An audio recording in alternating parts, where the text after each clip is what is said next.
Welcome to Lodestar Solutions Business Analytics Virtual User Group for September 25th, 2015, where we welcome John Norton, an IBM Technical Sales Specialist, who will discuss IBM Watson Analytics.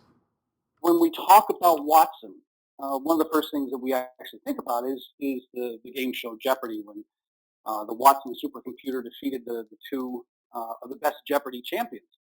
Uh, but in essence, that was really just the beginning. From that, we developed the Watson platform of cognitive services. And so when we talk about the platform of cognitive services, um, we see on the left, for example, uh, uh, Watson for oncology, Chef Watson, and other examples of expert systems with deep subject matter expertise. And then we have, of course, the offerings for Watson Explorer, Watson Discovery Advisor. Now, these are IT-based offerings that focused on unstructured text. Now, at the far right, then, at the other end of the spectrum, we have Watson Analytics, which is quite a different offering from the others in that it is a complete business user solution that focuses on structured data. So it blends some of the IBM core analytic capabilities with some of the same Watson services capabilities, like, for example, natural language dialogue, which ought to be understood as different from natural language processing. Natural language dialogue, as we'll see in the presentation, in the demonstration, actually allows the analyst to ask questions real time and in terminology that he or she is familiar with. There's also capabilities like automated intelligence, guided suggestions, and all of this in an attempt to address a very specific opportunity that exists in the analytic market that we're seeing today. And that specifically is uh, the opportunity is that the organizations that encourage and adopt mainstream use of analytics at the user level will realize a better data-driven decision-making environment and improved business outcomes. Now, by users, what we're talking about are business users. These are the majority of the users in any organization. These users have business acumen. They understand their business. They know the data. They know what questions need to be asked of the data. However, oftentimes they simply, for one reason or another, they don't have direct access either to the data or have the ability to truly interact with the data. And then we introduce IT. And those are the departments or the people who understand the technology. And they have the skills and the knowledge to interact with the data, but typically they lack the business acumen, or I should put that more specifically, they lack the business understanding. Um, they don't have the business context. And as a result, what happens is that the access to the data and its analysis is usually a partnership. So the challenge here is that the business users typically outnumber IT. So this results in a bottleneck. Many have tried to solve this problem. They offer solutions that are, quote, easy or self-service solutions. And while they may in fact be easier, all of them still require some set of skilled users to do the bulk of the work. So all that the desktop solutions in the market today have done is really shift the bottleneck to pockets of skilled users in the various lines of business. So you'll see the majority of users still need to funnel the requests to interrogate the data through someone else or some other department in order to get the answers or do the analyses uh, to basically interrogate the data. Now, what Watson Analytics provides is an analytics interface that gives typical business users the ability to answer business questions and problems through direct access to their data. Now, in this way, they can gain a deeper understanding of the relationships and the patterns in their data through advanced analytics, and then easily share and communicate their findings with decision makers or the data scientists for more rigorous interrogation, and all without having to rely on anyone else. This is what we're calling self-sufficiency. I want to take a quick minute to sort of draw some distinctions between the notion of business intelligence and predictive analytics. When we talk about traditional business intelligence and the ability to access terabytes, zettabytes of information, slice and dice and make sense of that information, we can then provide those reports and dashboards and the visualizations to the decision makers so they know where they are now in the organization and where they've been. What Watson Analytics brings to the table is the ability to provide the business user, the analyst who may not have a PhD in statistics and be housed in the back room. These analysts also now have the ability to take business intelligence one step further into predictive analytics. Here's how we're doing this directly. We're solving this problem, or put a different way, we're putting in the hands of the business user an easy-to-use interface. It's a cloud offering. It's a single interface for a variety of capabilities.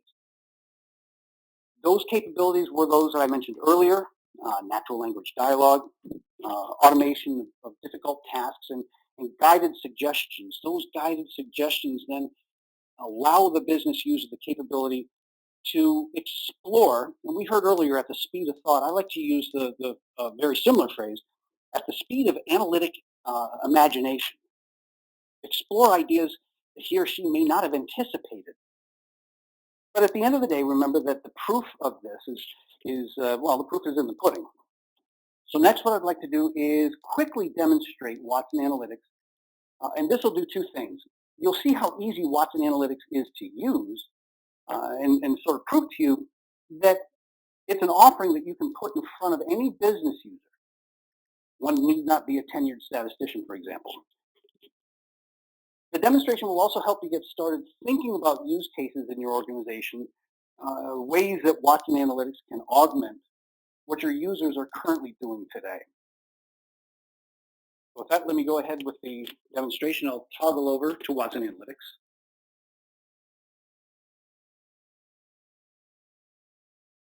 There we are. And quite briefly, or to start, when you launch Watson Analytics, and I should clarify, Watson Analytics is available in three flavors, the most inviting of which is the free access, what we call the freemium version. That's correct. I did say free. You do have access to Watson Analytics for free, and you can simply load up the data you are interested in and start exploring and interrogating and finding what are the best indicators or predictors of a phenomenon, whether that's going to be churn, whether that's going to be, in this example, student enrollment. It could be disease recurrence. And I think that's actually a good example when we talk about disease recurrence. Oftentimes, they are the medical doctors trying to do the analyses. And part of my tenure, part of my professional background is as a biostatistician. And frequently, I would recommend that they remain in the medical field and let me crunch the numbers. On the other hand, if a physician, if a user finds something interesting about the data, it's at that point that we're able to build reports or dashboards that we can then present to the decision makers, the data scientists, for further interrogation and really understand what's going on behind the data. So the first thing that I want to demonstrate is how easy it is to load up a data set. We can simply drop a file onto we can access the information directly. I'll close out of that. There we are. Once it lets me, there we are. There are other file formats that are available as well. If I go to upload, for example, we can interrogate social media, the Twitter feeds, and the like. But at this point, what I'll do is actually go to the data set. Now, I've already loaded up, for purposes of the demonstration, I've loaded up a data set to start. And I'm looking again at student admissions. So for this example, I'm going to play the role of an admissions officer who wants to understand more about the types of students who are likely to enroll at the college. Now, the college has a steady enrollment rate, but they need to increase it.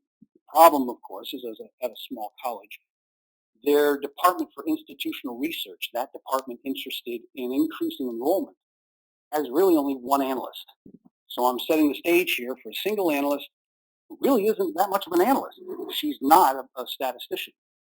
With Watson Analytics, though, she can still pull up the data that she's interested in.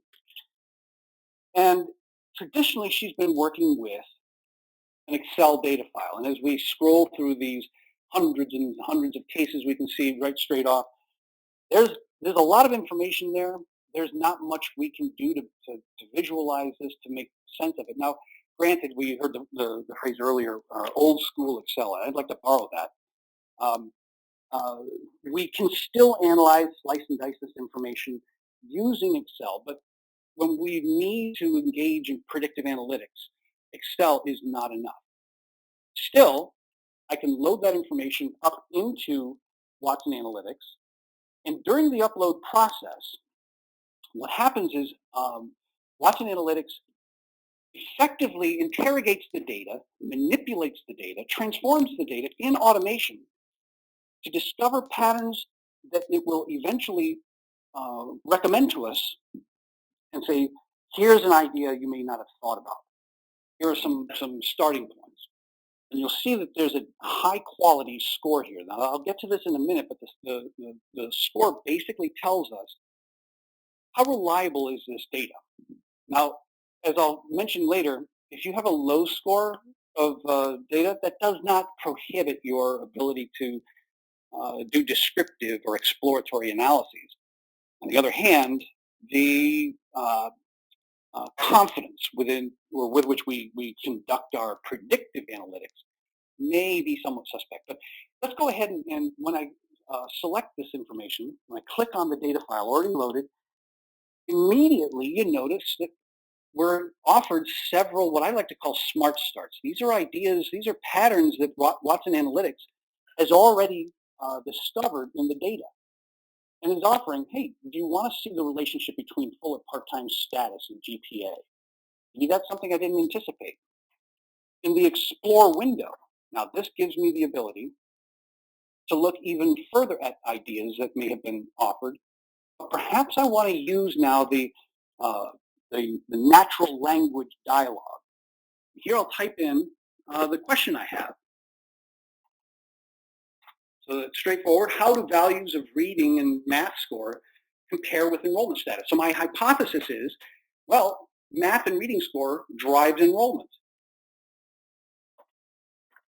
And you'll notice already that it fills in those answers for me directly and even changes those smart starts. How do reading placement score and math placement score compare by enrollment? There we have enrollment status. And real time, at the speed of analytic imagination, Watson Analytics offers me an option where I can start interrogating the information directly and add in the information I'm looking for.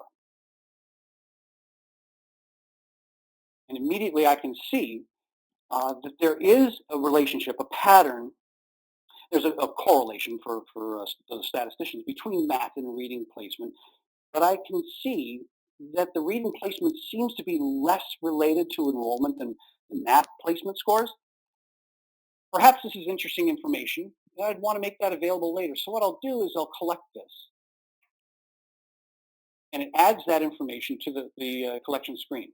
There we are. There's my collection button down at the bottom. Up at the top, what I was clicking on was a very similar icon to show those that I have selected. What now if I want to change this distribution? What about looking at math and reading placement scores by motivation for enrolling? So I'll take out enrollment status and instead replace that with reason for enrolling. This is simply drag and drop.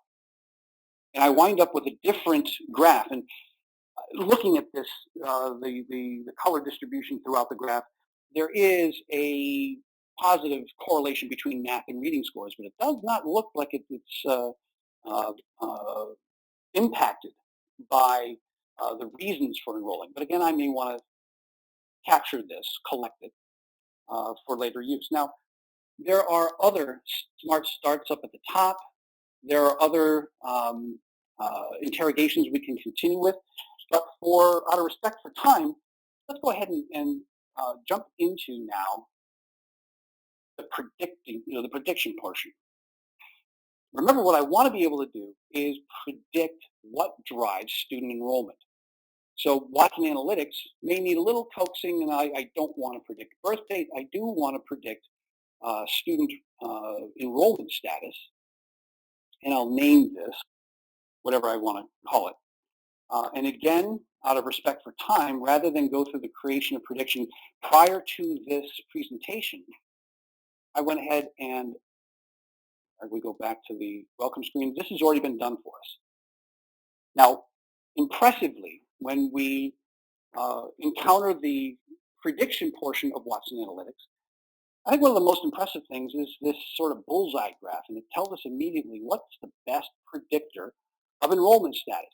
In other businesses, what's the best predictor of customer churn, disease recurrence? If we're in the public sector, what's the best predictor or indicator of prisoner recidivism?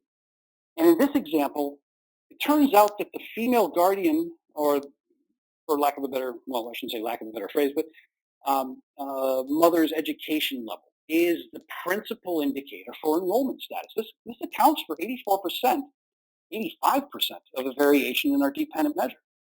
And that's an interesting finding that I may not have anticipated.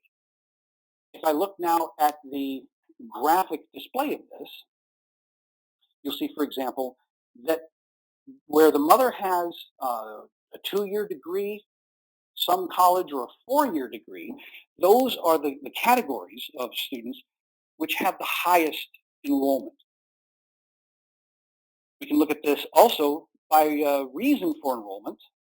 I've already tried this with the scatter graph, but if we now look at the details here, this really amplifies that those who enroll for completing their degree or transfer students, those are the students with the highest proportion of enrollment. This is information I may want to make available in my report later on. But now I want to get back to this idea of data quality. Remember earlier I showed that we scored a 78 on our data quality. And what this is telling us basically, as Watson Analytics pulls in the data that we feed it, and as it transforms the data, cleaning out the noise or accounting for missing data and influential categories, it creates this score that basically tells us this is how confident you can be with the resulting analytics. If this were lower, and you'll see the color gradations, if this were lower, again, it doesn't prohibit me from doing exploratory analyses, but my predictions I might be a little bit careful about. I want to take a minute and sort of give the overall, why does this matter? Remember, as a one-person office, as a quasi or even non-statistician, I'm a line of use business user, aware of the problem in the business, and the business here is higher education. The revenue, of course, is tuition dollars. And in an environment where the universities and colleges are being increasingly made responsible for every tuition dollar, it is increasingly necessary for me to be able to manage and increase enrollments. There's your business problem. So when I am looking through this information and finding what those best indicators are, I can then report back to the provost or other decision makers for more targeted enrollment or recruitment. So now this brings me to another point. It's one thing to do a simple analysis, but rarely, especially when dealing with people data, do we operate in a vacuum. So I want to look at a combination of these. I want to allow Watson Analytics to tell me a better story. And what we're seeing now is an increase in the predictive strength when we include what is effectively a system of independent variables to predict enrollment status. And I can make this much more consumable by looking at the rules, the tree algorithms. We want to look at who enrolls, and Watson Analytics, there we go. Watson Analytics will then filter out the 5 best rules based on this tree engine So we can see, for example, the distribution of all those who applied and enrolled, and breaking out by the um, specific rules. Now, even still, while this may be graphically compelling, it may be best for us to simply retain the best or the top decision rules. So here we have one directly where the female guardian education level is either a 2-year degree or a 4-year degree, and the student reading score is in excess of 373. Well, 99% of those students with those characteristics enrolled, and that's usable insight. That's actionable insight. Perhaps I'll want to go ahead and save that as well if I collect that. Okay. Now we can continue with the analytics, but at this point we need to make our discoveries, our insights known. And here's where the assemble portion comes into the play. Assemble is basically our dashboarding engine, where we can select a template and create this. Here we can drag over those items that I've collected, the enrollment status. So if I wanted to bring the bring the scatter plot that I created earlier, we can do that. I'll need to, there we are. Probably best for me to go ahead and place that. There we go. There's a little tool in the middle where I can place it and it will automatically center. And here I'll look just at the scatter plot for um, reading and math scores relative to enrollment status. But we can also build graphs right directly here in the other quadrants, simply by dragging from the variable list below the variables of interest. So if I were looking, for example, at, let's say, um, the reasons for enrollment, let's go ahead and find that. Reason for enrolling. And then using the breakout list, we can create the various visualizations that we're looking for. Now, again, in interest of time, what I've done is expedited this and created. Here we go. I've created a dashboard complete with titles, the rules. In this situation, this was for those who did not enroll. And we also have, for example, enrollment status by education level, math, and reading placement. And going through these various options, we'll see that scatter plot. But what is of interest here, what I think is so compelling, is the ability to select individual groups and allow those groups to tell their own story. If, for example, we select only those with that have enrolled, and you'll see a real-time reaction throughout all the rest of the graphs. Selecting an item to, here we are, filter through the options directly. Do I want to keep or exclude these cases? Let's look just at some of these other options. And you'll see the bars change directly. You'll see that throughout all of them. So in effect, once we've gone through the process of exploring the data and interrogating the data, we now have the ability to create the stories we need to relate the results, these actionable insights, to the decision makers to take action on the data. And in this situation, increase student enrollment. And I'll get back to the slide very quickly. Okay. So effectively,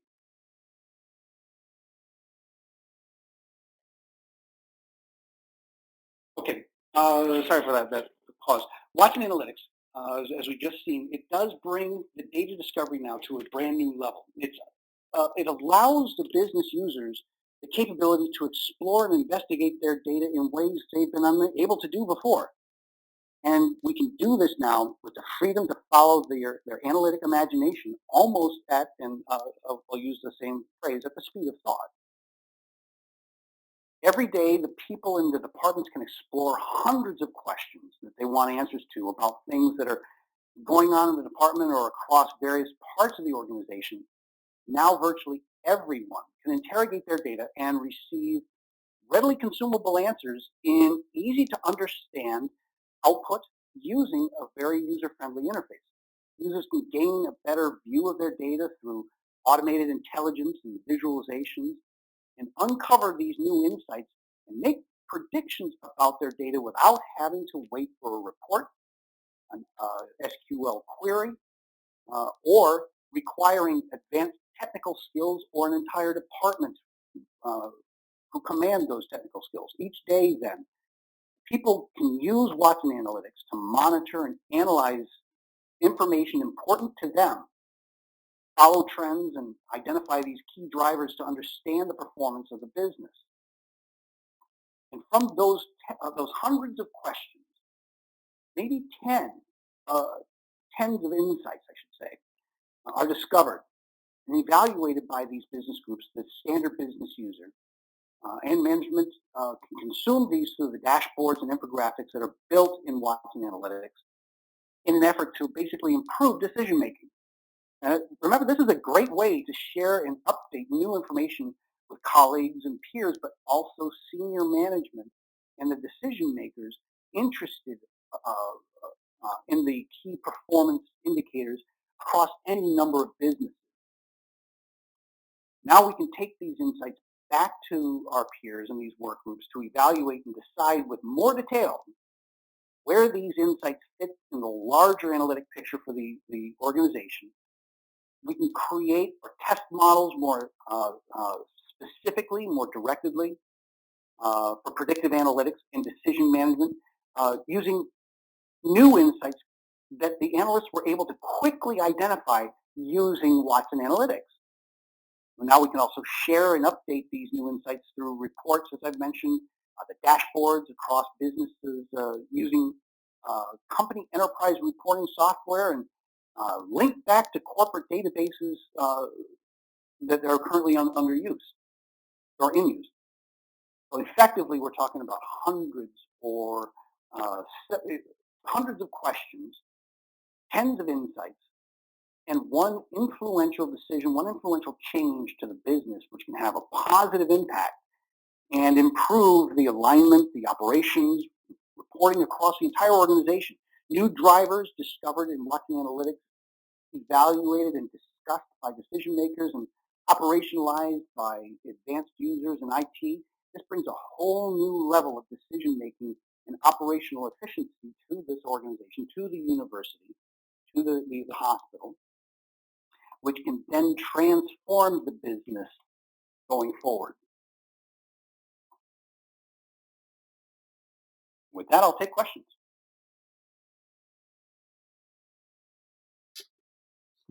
Thanks, John. That I'm sitting here just kind of with my jaw wide open, thinking, "Wow, this is so more than the supercomputer that won on Jeopardy." Like I can see so many different ways to use this and help drive analytics in an organization. It's fantastic. I think one of the most important things about Watson Analytics to keep in mind is that it does put in the hands of I'd say the standard um, business user, business analyst, and it guides that analyst toward uh, insights, relationships, patterns in the data that he or she may have anticipated, but oftentimes don't. And that's why in the example here, we were looking at performance scores, oftentimes thought to be the best drivers of enrollment or success, when in fact it turned out to be something completely different. In medical studies, we found that an unanticipated, what we call a comorbidity, occurs or is present when, let's say, there's a disease recurrence that the physicians never anticipated. And that's where Watson Analytics really becomes a tool to help not only interrogate the data at the speed of analytic imagination, but guide the user, guide the analyst to interrogate avenues that he or she may not have anticipated. Yeah, I was just sitting here thinking. So in a previous life, I was in John, involved with a lot of analytics within the organization, and of course we analyzed certain things, but it was the same certain things that we've always analyzed, right? So what really caught my attention here was the fact that it's prompting you with things that you may not think of. So for somebody who's been analyzing the same four things all the time, you're going to get 10 or 12 or however many additional ways to analyze something and predict something, which is the possibilities I think are really amazing and endless.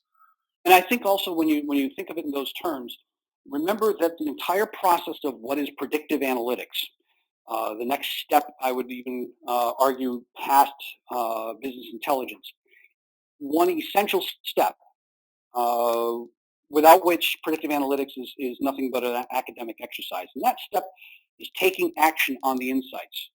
Our clients need to be able to not only interrogate their data, but take action on that so that we can more effectively target prospects or students or patients or prisoners or whomever our population is. Exactly. And once we've taken those action, then our data change. And those same four variables that you were mentioning may no longer be important in predicting the outcome. And that's, again, where this idea of the speed of analytic imagination and the use of a tool that guides you through those patterns in the data, Watson Analytics, is so important. John, this is Heather. You mentioned that they can get free copies of this. Can you kind of go into that more? What do they need to do? How can they start playing today? There are three flavors, and the most common, of course, and I actually direct my students. I should clarify, I'm simultaneously faculty at the Stewart School of Business here in Chicago.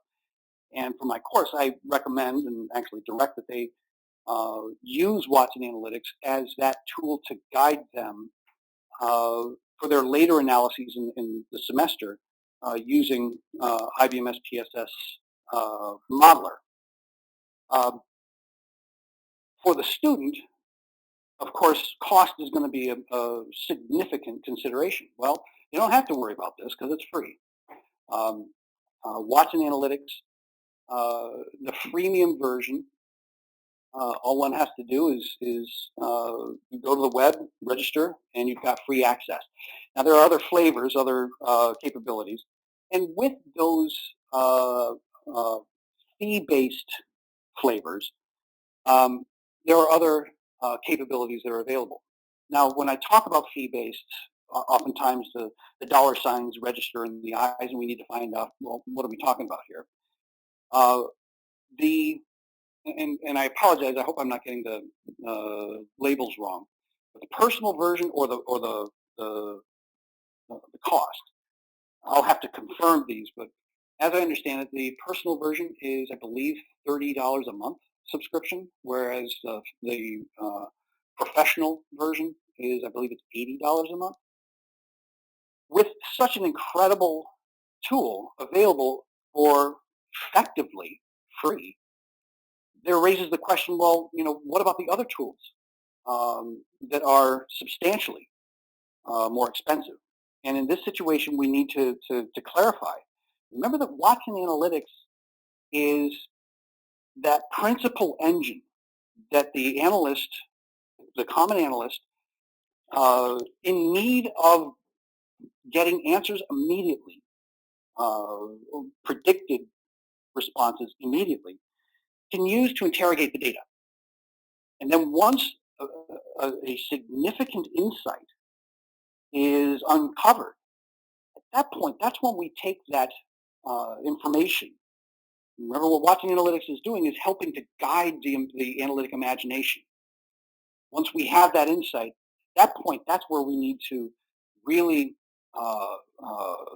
stress test, for lack of a better phrase, this model, this idea. And that's where we can use tools like IBM SPSS Modeler, IBM SPSS Statistics for more rigorous. That's where the data scientists, the statisticians, will look at this insight and say, this is really interesting. Let's go ahead, either collect more data or do the more formal analysis. It may well be that another analytic engine in Modeler, for example, support vector machine, I'm just pulling this off the top of my head, may be more predictive, more accurate. And in that sense, once we have that model, we can then deploy that model into the business processes. Great. And I also want to make sure that everyone that is an existing Cognos client knows there's an interesting promotion going on now through the end of October of 2015 that if you're an existing client, you're most likely a client of both BI and or TM1, you're most likely qualify for a 6-month trial version of, I believe it's one of the more advanced licensing. So if you're interested in learning about that, we have a small window of opportunity till the end of this end of October to take advantage of that. Just contact us at lodestarsolutions.com and we'd be happy to help you with that.